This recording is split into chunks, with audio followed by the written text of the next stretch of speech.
রাসূলুল্লাহ সাল্লাল্লাহু আলাইহি ওয়াসাল্লামের সাহাবী হযরত সাইয়্যিদিনা আবু বকর রাদিয়াল্লাহু তাআলা আনহু মেয়ে আসমা রাদিয়াল্লাহু তাআলা আনহা।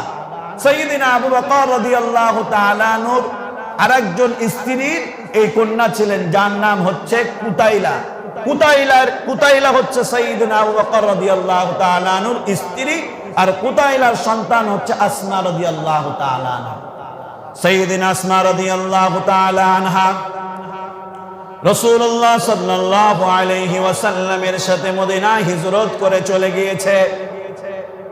আসমার মা কুতাইলা ইসলাম গ্রহণ করে নাই, তবে মেয়ের ব্যথা, মেয়ের ভালোবাসায় মদিনায় একদিন চলে গেলেন মেয়েকে দেখার জন্য।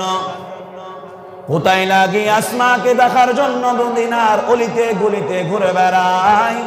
আসমার কাছে সংবাদ আসলো, রে আসমা, তোমার মা তোমারে দেখার জন্য এসেছে।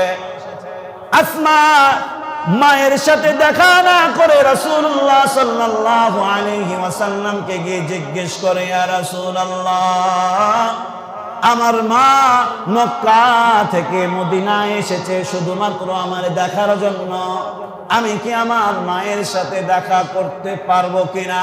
রাসূলুল্লাহ সাল্লাল্লাহু আলাইহি ওয়াসাল্লাম আসমার ডাক দিয়ে বলেন, আসমা, আল্লাহ আদেশ করে না, ইসলামে আদেশ করে না যে তুমি তোমার মায়ের সাথে, তোমার বাবার সাথে খারাপ ব্যবহার করবে। ওই মা যদি মুশরিক হয়, ওই মা যদি কাফের হয়ে যায়, তবুও তোমার মায়ের সাথে সুন্দর ব্যবহার করা লাগবে। সুবহানাল্লাহ বলবেন না? আসমাকে আল্লাহ রাসূল সাল্লাল্লাহু আলাইহি ওয়াসাল্লাম বললেন, তুমি তোমার মায়ের সাথে দেখা করো, শুধু তা নয়, কাফের বলে মায়ের সাথে খারাপ ব্যবহার করবে এটাও যেন না হয়, মায়ের সাথে সুন্দর ব্যবহার করবে। বলুন না সুবহানাল্লাহ। সম্মানিত উপস্থিতি,